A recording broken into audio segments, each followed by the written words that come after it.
સુરતની નવી civil medical કોલેજના રેસિડેન્ટ ડોક્ટર હર્ષ પંડ્યાની આત્મહત્યા બાદ પ્રશાસન હરકતમાં આવ્યું છે।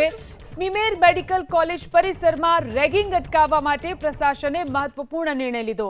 નવા ઓફિસ ઓર્ડર મુજબ જો કોલેજમાં કોઈ વિદ્યાર્થીનું રેગિંગ થશે તો તેની જવાબદારી માત્ર એન્ટી રેગિંગ કમિટી પૂરતી સીમિત નહીં રહે, પરંતુ સંબંધિત વિભાગના હેડ ઓફ ડિપાર્ટમેન્ટ અને યુનિટ હેડને પણ સીધા જવાબદાર ગણવામાં આવશે।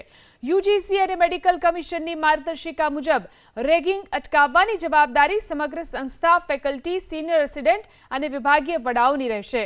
ઘટના બન્યા પછી કાર્યવાહી કરવાને બદલે વિભાગીય સ્તરે સતત દેખરેખ રાખી આવી ઘટનાઓ અટકાવવા પર ભાર મૂકવામાં આવ્યો છે। નવા આવતા રેસિડેન્ટ ડોક્ટરોની શરૂઆતથી જ એન્ટી રેગિંગ નીતિની માહિતગાર કરવા અને નિયમિત ઓરિએન્ટેશન કાર્યક્રમો યોજવા પડશે।